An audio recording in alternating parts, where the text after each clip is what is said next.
যিটো দলে ন্যায়ৰ ভোট নালাগে বুলি কৈছে, যিটো দলে মহিলাসকলক সন্তান জন্ম দিয়াৰ মেচিন বুলি কৈছে, যিটো দলে আমাৰ মানুহৰ ঘৰবিলাক ভাঙি দিছে, এটা দিনত হাইকোৰ্টৰ এখন কাগজ ওলাইছিল, সেইটো লিংকেজ চাৰ্টিফিকেট বুলি কয়।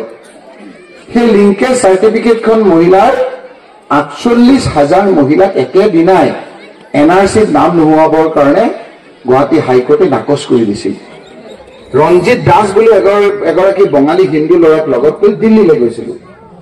দিল্লীত গৈ মই ৰাহুল গান্ধী ডাঙৰীয়াক কৈছিলো যে ৰাহুল গান্ধী ডাঙৰীয়া, আপুনি একদম উকিলবিলাকক কথা পাতি দিয়ক, মোৰ মানুহখিনি বিপদত পৰিছে, এই মানুহখিনিক সুপ্ৰিম কোৰ্টৰ উকিল ললে আমি বহু টকা দিব লাগিব, তেওঁলোকে যাতে অলপ কমকে লয়।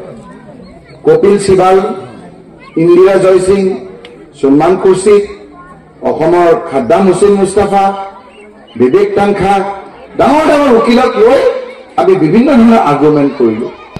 এজন উকিলে 10 লাখ 20 লাখ কৰি এদিন কেছত লয়। এটা দিন উঠিলে নহয়, 50 দিন উঠিছে তেওঁলোক। উঠি এদিন আমি আল্লাহৰ ইচ্ছাত আমি ছাকচেছ হলো যে এই লিংকেজ চাৰ্টিফিকেটখন হাইকোৰ্টে যিখন নাকচ কৰিছিল, কপিল সিবালৰ যুক্তি প্ৰদৰ্শনত সুপ্ৰিম কোৰ্টে সেইখন বাহাল ৰাখিলে। সেইখন বাহাল ৰখাৰ কাৰণে NRCত সেই কাগজখন দিয়াৰ কাৰণে আপোনালোকৰ নাম উঠিল। হিমন্ত বিশ্ব শৰ্মাই ভাবিছিল আপোনালোকৰ ভোটবিলাক নাকচ হ'ব, সেইকাৰণে কৈছিল ন্যায়ৰ ভোট নালাগে। আমি যে সেই কাগজখন দি পেলাই যে উঠালো তাত, সেই সময়ত জমিয়ত উলামায়ে হিন্দ আৰু আমছু, মুস্তাক আনফৰ, এই লোকসকলৰ বাহিৰে এই বিজেপিৰ লোকসকলেতো আমাক বিৰোধিতাহে কৰিছিল। সেই সময়ত এই ৰকিবুল হুছেইনে দিল্লীত গৈ পেলাই সুপ্ৰিম কোৰ্টৰ দুৱাৰে দুৱাৰে ঘূৰি ফুৰিছিল। সেইকাৰণে মই কৈছো, ৰাইজ আনন্দৰ সময়ত কেতিয়াবা মোক নাপাব পাৰে, কিন্তু আপোনালোকৰ বিপদৰ সময়ত ৱালৰ দৰে মই থিয় হৈ থাকিম, আমি থিয় হৈ থাকিম আপোনালোকৰ কথা দিছো। এতিয়া কথা হ'ল যে এই নিৰ্বাচনটো কি? কমিটিৰ প্ৰচাৰ কমিটি আৰু ব্লক কংগ্ৰেছ কমিটিৰ ৱৰ্কিং প্ৰেচিডেণ্ট জাহিৰ, ইয়াত উপস্থিত থকা মমতাজ বেগম, খুশবু আজাদ, আমাৰ ডক্টৰ আৰিফুদ্দিন আহমেদ সাহেব, মাষ্টৰ মুকছিদুল সাহেব, সুলেমান সাহেব, ইয়াত উপস্থিত থকা আলিম সমাজ, ভদ্ৰ মহিলা মণ্ডলী, মোৰ সৈতে অহা কাদিৰ, নগাঁও ৱাৰ্ডৰ একমাত্ৰ কংগ্ৰেছৰ নিৰ্বাচিত প্ৰতিনিধি, ইয়াত উপস্থিত থকা মুকলেশ আৰু ইয়াত উপস্থিত থকা শ্ৰদ্ধা ৰাইজ। সময়টো অলপ বেয়া হ'ল, ঠিক মগৰিবৰ আজান দিওঁ দিওঁ অৱস্থা। মই মগৰিবৰ আজানৰ ভাগতে মই শেষ কৰি দিম। মই ৰাইজ আপোনালোকক ক'ব আহিছো, এই যে ইলেকশ্যন আহিলে আমাৰ বিভিন্ন ঠাইত যে এটা উৎপাত আৰম্ভ হয়, জিন্দাবাদ জিন্দাবাদ জিন্দাবাদ হয়, আজি এই ৰূপহীৰ ভিতৰত বিজেপিৰ ফ্লেগবিলাক লগাই যে ঘূৰি ফুৰিছে, AGPৰ ফ্লেগবিলাক যে লৈ ঘূৰি ফুৰিছে, এই কথাবিলাক অলপ চিন্তাৰ কাৰণ হৈ পৰিছে। যিটো দলে ঘৰবিলাক ভাঙি দিয়াৰ পিছত ল'ৰাটোক গুলিয়াই দিছে, গুলিয়াই দিয়াৰ পাছত মৰি যোৱা মানুহটোৰ ওপৰত জঁপিয়াইছে, সেই অঞ্চলবিলাকত যেতিয়া ফ্লেগ লগাই ঘূৰি ফুৰে বিজেপিৰ, এইটো কয় যে আমাৰ অলপ কিয়ামতৰ লক্ষণ। খুব ভাল লক্ষণ নহয়। কথাবিলাক চিন্তা কৰি চাব। মই সেইকাৰণে আমাৰ ভাইসকলক কৈছো যে AGP বিজেপিৰ ফ্লেগ যদি ইয়াত লগায়, আমাৰ মাজতে যদি ভাগ ভাগ কৰিবলৈ যত্ন কৰে, তেতিয়াহ'লেতো যিসকলে আমাক হিংসা কৰে তেওঁলোক অলপ শক্তিশালী হৈ যাব। আমি পাহৰি গৈছো কেইদিনমানৰ আগত আমাৰ নামটো NRCত সোমাবৰ কাৰণে হাহাকাৰ লাগিছিল। আমাৰ প্ৰতিজন মানুহে নিজৰ পৰিয়ালটোক গাড়ীত ভৰাই লৈ এবাৰ নগাঁও, এবাৰ হোজাই, এবাৰ কলিয়াবৰ কাগজবিলাক লৈ আমাক NRC, আমি নাগৰিক ইয়াৰ কৰিব লাগিছিল নে নাই ৰাইজ?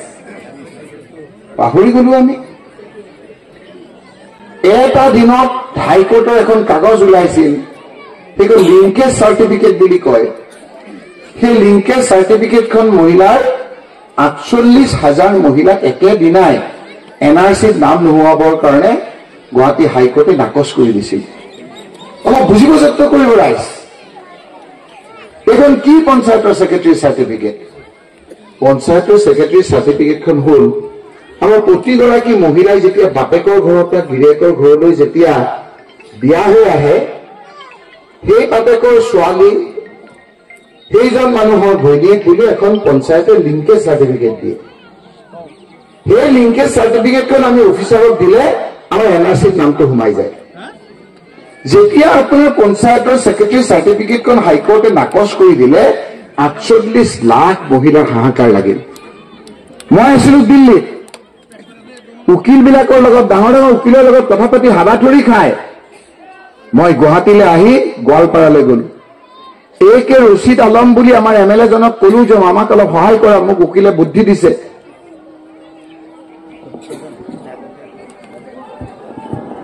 ছেক্ৰেটাৰী চাৰ্টিফিকেটখন হাইকোৰ্টে কেঞ্চেল কৰি দিছিল যেতিয়া আমাৰ হাহাকাৰ লাগিছিল সেই সময়ত মই দিল্লীৰ পৰা আহি গোৱালপাৰালৈ গৈ বেলিথা মাৰাক বুলি এগৰাকী গাৰো সম্প্ৰদায়ৰ মহিলা ৰঞ্জিত দাস বুলি এগৰাকী বঙালী হিন্দু ল'ৰাক লগত লৈ দিল্লীলৈ গৈছিলো দিল্লীত গৈ মই ৰাহুল গান্ধী ডাঙৰীয়াক কৈছিলো যে ৰাহুল গান্ধী ডাঙৰীয়া আপুনি একদম উকিলবিলাকক কথা পাতি দিয়ক মোৰ মানুহখিনি বিপদত পৰিছে এই মানুহখিনিক সুপ্ৰিম কোৰ্টৰ উকিল ললে আমি বহু টকা দিব লাগিব তেওঁলোকে যাতে অলপ কমকে লয় কপিল সিবাল ইন্দিৰা জয়সিং সলমান খুৰছিদ অসমৰ খাদ্দাম হুছেইন মুস্তাফা বিবেক টাংখা ডাঙৰ ডাঙৰ উকিলক লৈ আমি বিভিন্ন ধৰণৰ আৰ্গুমেণ্ট কৰিলো এজন উকিলে 10 লাখ 20 লাখ কৰি এদিন কেছত লয় এটা দিন উঠিলে নহয় 50 দিন উঠিছে তেওঁলোক উঠি এদিন আমি আল্লাহৰ ইচ্ছাত আমি সাকসেছ হলো যে এই লিংকেজ চাৰ্টিফিকেটখন হাইকোৰ্টে যিখন নাকচ কৰিছিল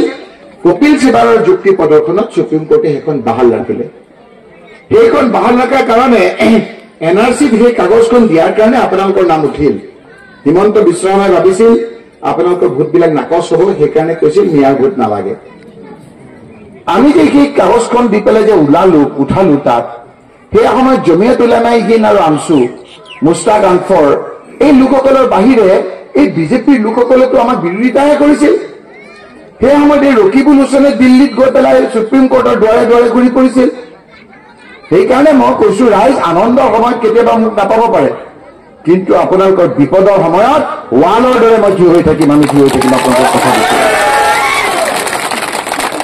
এতিয়া কথা হ'ল যে এই নিৰ্বাচনটো কি এই নিৰ্বাচনটো কিয় লাগে এই নিৰ্বাচনটো হ'ল পঞ্চায়তৰ নিৰ্বাচন এতিয়া যে হিমন্ত বিশ্ব শৰ্মা মুখ্যমন্ত্ৰীয়ে এই যে এৰোপ্লেনত যে ঘূৰি পৰিছে ৱাৰ্ডৰ মেম্বাৰক ভোট দিয়ক আঞ্চলিক পঞ্চায়তত ভোট দিয়ক জিলা পৰিষদৰ ভোট দিয়ক কিয় দিছে জানে কাৰণ এই ইলেকশ্যনটোৰ পাছত হিমন্ত বিশ্ব শৰ্মাৰ ক্ষমতা নাথাকিব এই ইলেকশ্যনটো হৈ যোৱাৰ পাছত এটা খিলগুটিও তেওঁ দিব নোৱাৰিব কিয় এইটো সাংবিধানিক ব্যৱস্থা যেনেকৈ অসমত এখন চৰকাৰ দিল্লীত এখন চৰকাৰ পঞ্চায়তো এখন local self government Rajiv Gandhi ডাঙৰীয়াই লোকেল সেল্ফ গভৰ্ণমেণ্ট কৰি ক্ষমতা আপোনালোকক দিছে কাৰণ তেতিয়া দেখিছিল যে এটা টকা যেতিয়া পঞ্চায়তলৈ পঠিয়াই দিছপুৰত বা ৰাজধানীতে 50 পইচা নাইকিয়া হৈ যায় আৰু 50 পইচা নাইকিয়া হয় DC অফিচত গাঁৱত আহি পায় 25 পইচা সেইকাৰণে ৰাজীৱ গান্ধী ডাঙৰীয়াই সংবিধান অনুমোদন কৰি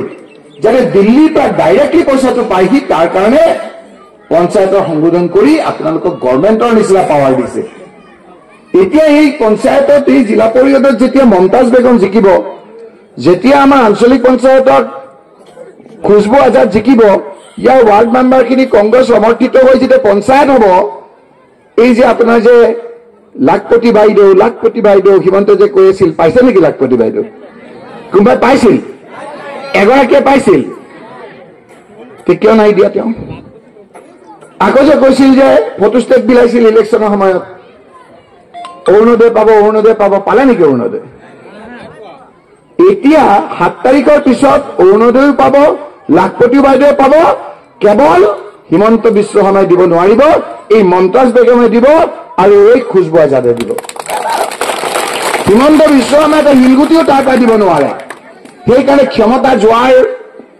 ভয়ত তেওঁ গোটেইখন ঘূৰি এটা কম্পমান কৰি পেলাইছে গোটেইখন। সেইকাৰণে ৰাইজ মই আপোনালোকক ক'ব আহিছো যে এই ভোটটো উৎসৱ নহয়, আনন্দ নহয় যে ভোটটো অহাৰ লগে লগে বিজেপি ফ্লেগখন লগাই ইয়াত ঘূৰি ফুৰিব, এজিপি ফ্লেগখন লগাই ঘূৰি ফুৰিব। এই ভোটটো হ'ল আপোনালোকৰ জীৱন, এই ভোটটো হ'ল সৰু সৰু ল'ৰা ছোৱালীৰ ভৱিষ্যত, এই ভোটটো হ'ল আপোনালোকৰ এই অঞ্চলৰ শান্তিয়ে থাকিব নে অশান্তি থাকিব তাৰ সিদ্ধান্ত। 7 তাৰিখে যদি আপোনালোকৰ ভুল হৈ গ'ল, কিবা কাৰণত যদি এটা ভোট বিজেপিলৈ গ'ল, 8 তাৰিখৰ পিছত ইয়ানপচি কৰি একো লাভ নহ'ব ৰাইজ।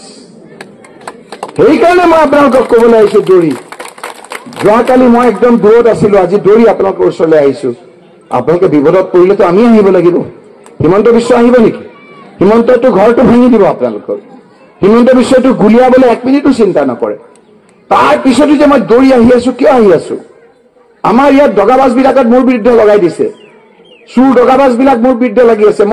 মোক নালাগে তেওঁলোকৰ সমৰ্থন, কংগ্ৰেছটো আহিবই, তেওঁলোকৰ নামবিলাকো আপোনালোকে লিখি লিখি থব, মই ডায়েৰীত উল্টাই পেলাই চাম কেতিয়াবা। এইবিলাক বুজিলে? সেইকাৰণে উভত গৈয়ে নাচিব নাপায়, আল্লাহ নাৰাজ হয়, আল্লাহ নাৰাজ হয়।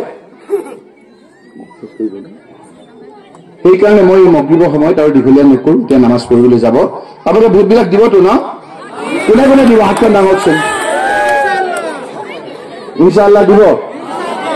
এতিয়া আপোনালোকৰ সকলোৱে হৈ মই আমাৰ জিলা পৰিষদৰ কেণ্ডিডেট মমতাজ বেগমক এখন গামোচাৰে এডভান্স আমি অভিনন্দন জনাব পাৰোনে?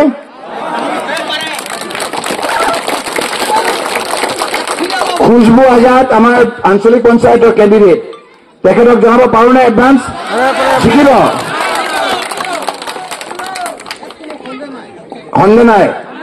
এই বিজেপি কেইটা যে ঘূৰি ফুৰিছে একো কৰিব নোৱাৰে, বিজেপিয়ে ভোট নাপায়, এজিপিয়ে ভোট নাপায়।